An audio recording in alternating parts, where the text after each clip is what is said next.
Jeffrey Dahmer, also known as the Milwaukee Cannibal, had taken at least 17 lives by the time he was arrested and convicted of a 15 lifetime sentence. This included men of color, different orientations, and even young boys. So, by the time that he was in jail, it was a certainty that someone would murder him. And ultimately, after 2 years of his sentence and 2 attempts, Christopher Scarver murdered the Milwaukee Monster. The story of Jeffrey Dahmer and his brutal killings had been widely televised. During his murder spree between 1978 and 1991, Dahmer killed 17 men and boys, and also kept some of their body parts in freezers inside of his home. He was eventually arrested in 1991 when a victim escaped and revealed everything to the cops. There is enough documentation about Dahmer and his crimes, but not about his killer, Christopher Scarver, who blurred the moral lines by killing a serial killer. Scarver was born in 1969 in Milwaukee, and was in jail after slaying a training program worker in the 1990s.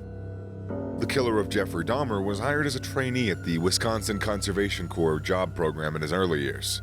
Moreover, he was working there for quite a while, until he was promised a full-time position. His then supervisor, Edward Patz, had promised him a full-time role once he completed his training program in Wisconsin.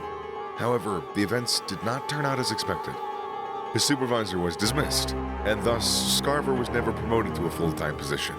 It was a big setback for him and resulted in his downfall trajectory. He became a hardcore drinker and made his routine as an alcoholic, the same reason for which his mother once threw him out of the house. One day, he started to hear voices inside of his head, telling him that he was the chosen one. Later in his life, Christopher Scarver was diagnosed with schizophrenia, a mental illness disease that made him delusional, a key factor that also led him to murder Jeffrey Dahmer. Christopher Scarver was said to be suffering from a messianic complex, a condition where a person believes that whatever he does is an indirect action of God. The first murder came on June 1st of 1990, when Scarver went to his working place in Wisconsin Conservation Corps Training Program office, and then found the on-site manager John Freyen and his employee Stephen Lohman, who was present at the working office. Nobody knew why Scarver was there that day, but soon enough he made it pretty clear.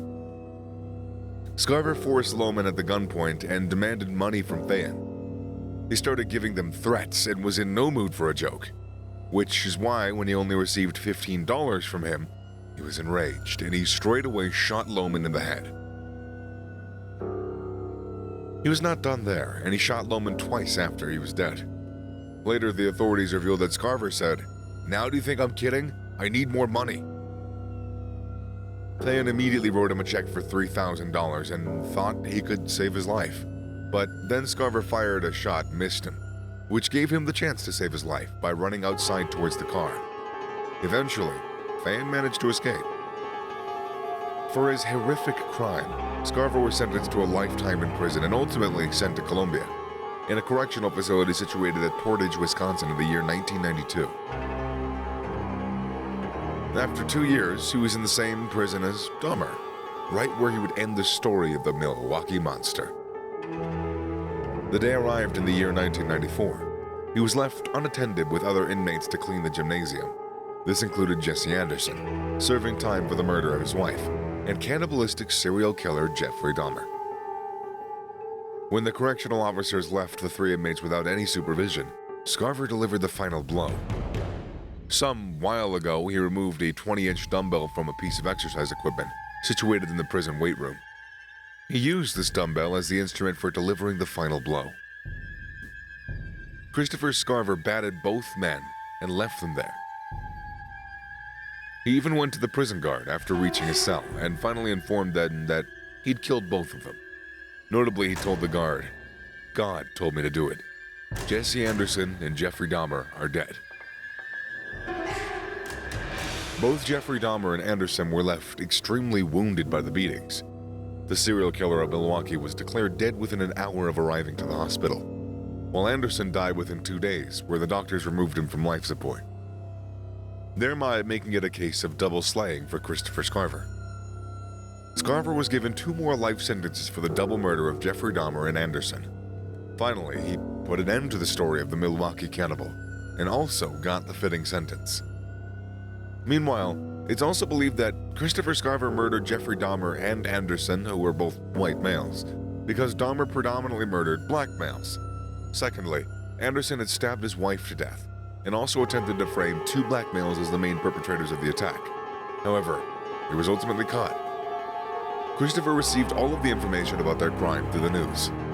In 2004, Scarver brought a federal civil rights suit against the officials of the Wisconsin Secure Program facility in which he argued that he had been subjected to cruel and unusual punishment, contrary to his constitutional rights.